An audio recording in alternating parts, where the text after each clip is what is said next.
السلام عليكم ورحمة الله وبركاته. أهلا بكم معايا في مطبخ جي رشاد. يا رب تكونوا في أسعد حال ورضا من الله عز وجل. النهاردة إن شاء الله هنعمل حاجة كده من التراث في بورسعيد، تراث الحلويات. للأسف اختفت الأيام دي خالص. بصراحة بتبقى روعة في الشتاء، حاجة حلوة كده بتتاكل وهي سخنة، وكانت بتتباع على العربيات في بورسعيد في التجاري والحميد وشارع محمد علي.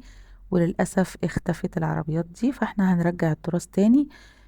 دي اسمها السمنية، من بورسعيد. وانا كنت عامله لكم فيديو قبل كده عن التمرية، دوروا عليه في القناة ان شاء الله هتلاقوه، وانا هسيبه لكم في اخر الفيديو خالص.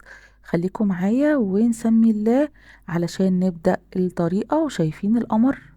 ما شاء الله، بصراحة تحفة جميلة جدا. يلا نسمي الله ونبدأ. بسم الله الرحمن الرحيم. عندي في الحلة دي هحط كوباية ونص مية،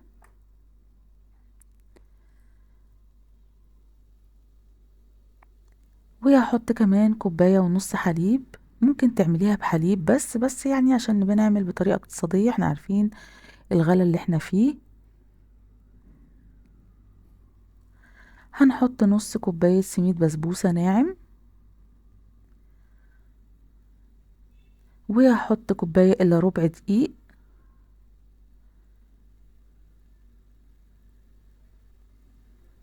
وكمان نص كوباية سكر،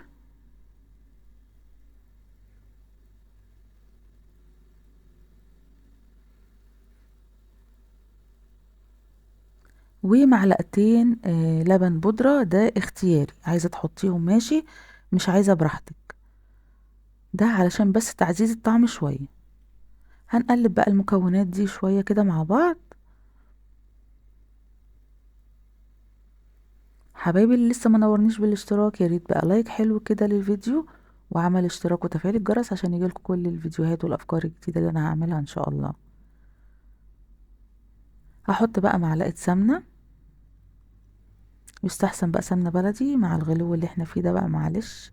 ومعلقة صغيرة فانيليا. هنقلب بقى المكونات تاني مع بعض ونحطها على النار. هنجهز بقى صينية ندهنها سمنة كويس قوي.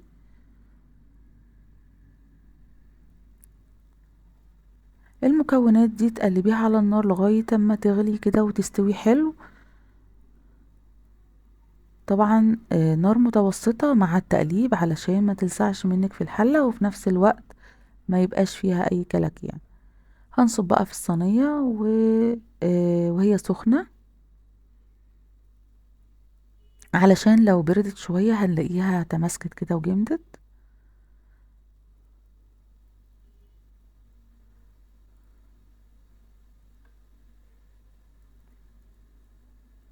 هننزل كل اللي في الحلة، مش هنخلي فتفوتة.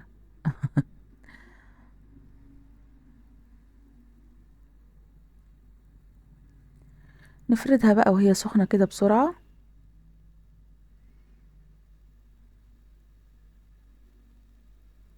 هي علشان سخنة واتحطت على السمنة اللي دهنين بيها الصينية، فطلعت السمنة كده من الجوانب.